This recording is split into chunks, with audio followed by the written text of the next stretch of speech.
सुकूनपुर नाम का एक छोटा सा गांव था जहां हरियाली से घिरा खेतों की खुशबू और लोगों के मीठे व्यवहार से प्रसिद्ध था। लेकिन आज सुकूनपुर में खुशियां कहीं खो गई थीं। गांव के लोग गरीबी, बीमारी और कभी कभार लालच के कारण एक दूसरे से दूर हो गए थे। मौसम बदलने की वजह से पूरा गांव बीमार हो चुका था।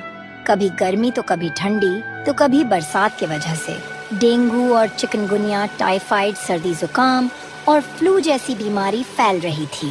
बेटा, ये समय बदल गया है। जब पहले हम सब साथ रहते थे तो हर दुख सुख में एक दूसरे का साथ देते थे, लेकिन आज के जमाने में मानो कोई आफत सी आ गई है। सभी लोग एक दूसरे को देखकर जलने लगे हैं। हर वक्त एक दूसरे की टांग खींचने में लगे रहते हैं। हाँ रामनाथ काका, अब तो सब अपने अपने काम में व्यस्त हो गए हैं। इस दुनिया में किसी का कोई साथ नहीं देता, और तो और बरसात की वजह से लोग बीमार हो रहे हैं। हाँ बेटा, कह तो तुम सही रहे हो, मगर हम कर भी क्या सकते हैं। चारों ओर त्राही त्राही मची है। मेरा भी तबीयत आजकल ठीक नहीं रहती। दिन को तो थोड़ा बहुत तबीयत सही रहती है, मगर जैसे ही रात होती है तो बुखार से पूरा शरीर जलने लगता है कोई आफत सी आ गई है। हाँ काका, पता नहीं क्या आफत गांव में आ गई है। और तो और गांव का भैरव सिंह भी गरीब किसान से फायदा उठाना चाहता रहता है। वो चाहता है कि लोग गरीबी के कारण अपनी जमीन गिरवी रख कर दवा करे और वह सबकी जमीन गलत तरीके से हड़प सके। सुकूनपुर के लोगों की मुख्य समस्या थी गरीबी। खेतों की फसलें खराब हो गई थीं और पानी की कमी ने गांव के लोगों को परेशान कर दिया था। बीमारी गांव में तेजी से फैलने लगी थी। एक रात रामनाथ काका, जो बस्ती के सबसे बुजुर्ग और ज्ञानी व्यक्ति माने जाते थे, अपनी खाट पर लेटे हुए दर्द से कराह रहे थे। उनकी बहू राधिका बेबस होकर उनके माथे पर गीली पट्टी रख रही थी। बाबूजी, मैं कल शहर डॉक्टर के पास जाऊंगी। आपकी तबीयत बहुत खराब हो रही है। आपका अच्छा से इलाज नहीं हुआ तो तबीयत और बिगड़ती जाएगी। मत जाना बहू, डॉक्टर की फीस और दवाइयों के लिए पैसे नहीं हैं। हमारी मेहनत का सारा पैसा तो बस 2 वक्त की रोटी में ही चला जाता है। अगर दवा लेकर आओगी तो फिर हम खाएंगे क्या? आजकल गोपाल का भी काम नहीं चल रहा है। जैसे तैसे घर का खर्च चल रहा है। अगर दवाई आएगी तो घर में कुछ नहीं बचेगा। लेकिन बाबूजी, आप ऐसे हार नहीं मान सकते। हम कुछ तो करेंगे ही, लेकिन आपको ऐसी हालत में नहीं देख सकती। इसी पल पड़ोस के घर से एक और दर्द भरी आवाज सुनाई दी। यह सुक्खू की आवाज थी, जो अपने परिवार का पेट पालने के लिए दिन भर रिक्शा चलाता था। अब वह खुद बिस्तर पर पड़ा था। उसकी पत्नी कमला अपने पति के सामने बैठी थी। सुक्खू का शरीर बुखार से तप रहा था। अरे कमला, मेरा शरीर अब गवाही नहीं दे रहा है। लगता है कि अब जान नहीं बचेगा।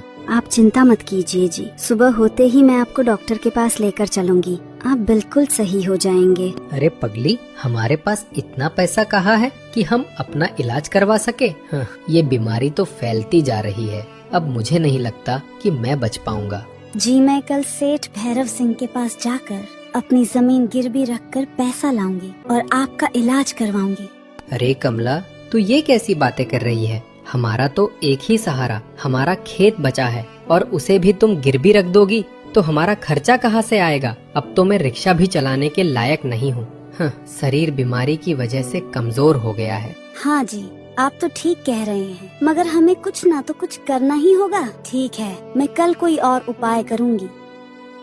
इसी तरह हर घर की कहानी थी। किसी न किसी घर में कोई न कोई बीमार था। जैसे तैसे सुबह हुई।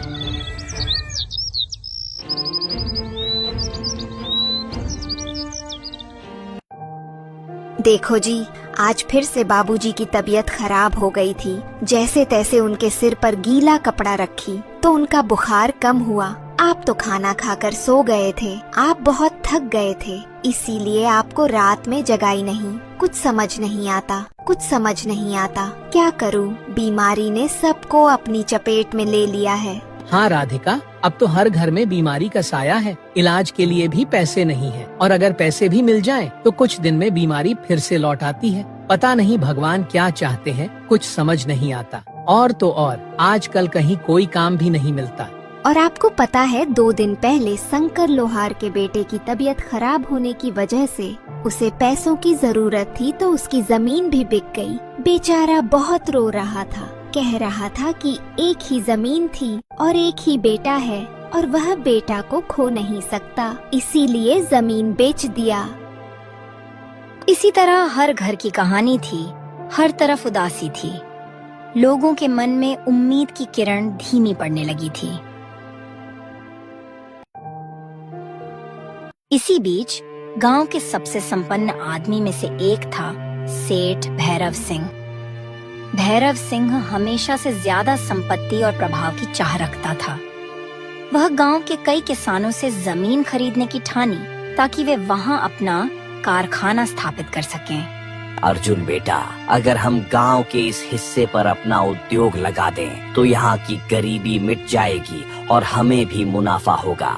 पापा, लेकिन गांव वाले इससे परेशान हो सकते हैं। गांव के लोग बहुत गरीब हैं और उनका इसी खेत से गुजारा होता है। आपको पैसा कमाना है तो कोई और तरीका अपना सकते हैं जिससे किसी को परेशानी ना हो। अर्जुन, तुम इतना सोचोगे तो तुम कभी पैसा नहीं कमा पाओगे। पैसा ही सब कुछ है। जब पैसा हो तो सब कुछ हमारा है और गांव के लोग हमारी गुलामी करेंगे। लेकिन पिताजी, ये तो पाप है। हम इतना निर्दयी नहीं हो सकते हैं। गरीबों पर इतना अत्याचार करना ठीक नहीं होगा। अरे चुप कर बदतमीज, मैं तुझे समझा रहा हूँ और तू चला है गरीबों का मसीहा बनने। यह लोग धरती के बोझ हैं। इनकी जमीन हमें किसी हाल में हड़पना है, तभी तो हम इस गांव में राज करेंगे। इधर सुक्खू बेचारा मजबूरी और लाचारी में बुखार से तड़पता हुआ काम की तलाश में घर से निकलता है। अजी, आप काम करने मत जाइए। आपकी तबीयत ठीक नहीं है। आपका शरीर कमजोर हो गया है।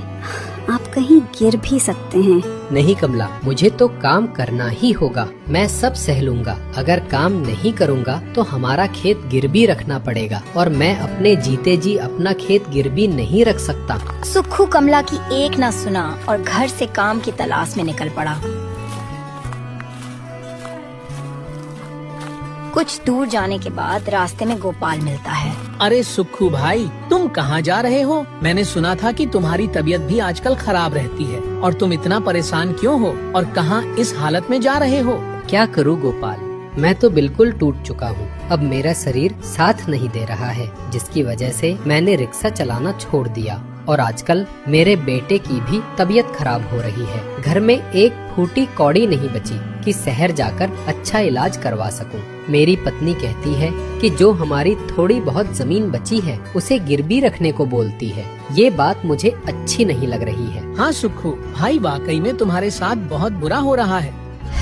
क्या करूँ गोपाल, मैं काम की तलाश में जा रहा हूँ। सेठ भैरव सिंह से कुछ काम मांगूंगा। कोई भी काम रहेगा तो कर लूँगा। लेकिन इस हालत में तुम्हें घर से बाहर नहीं निकलना चाहिए। इतना कहकर सुक्खू आगे बढ़ जाता है और सेठ के पास पहुंचता है। सेठ जी, कोई काम हो तो मुझे दे दीजिए। मुझे काम की बहुत जरूरत है। अरे सुक्खू, तुम तो पहले रिक्शा चलाते थे ना, फिर यहाँ काम क्यों मांग रहे हो? सेठ जी, आजकल कुछ तबीयत खराब रहती है, इसीलिए रिक्शा नहीं चला रहा हूँ। आप मुझे कोई काम दे दो। ठीक है, 50 बोरी माल आया हुआ है। तुम एक गोदाम में से दूसरे गोदाम में रख दो, लेकिन मुझे नहीं लगता है कि तुम बोरी उठा पाओगे।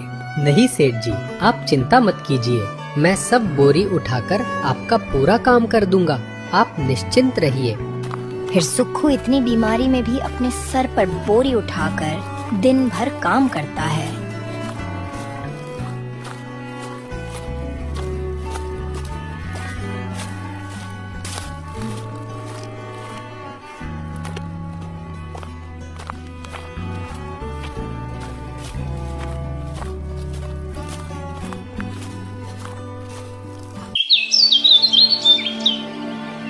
जैसे तैसे समय बीतता गया।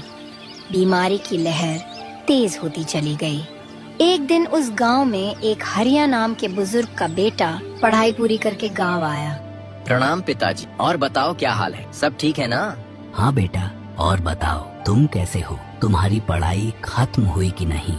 हाँ पिताजी, मेरी पढ़ाई पूरी हो गई है। अब मुझे डिग्री मिल गई है।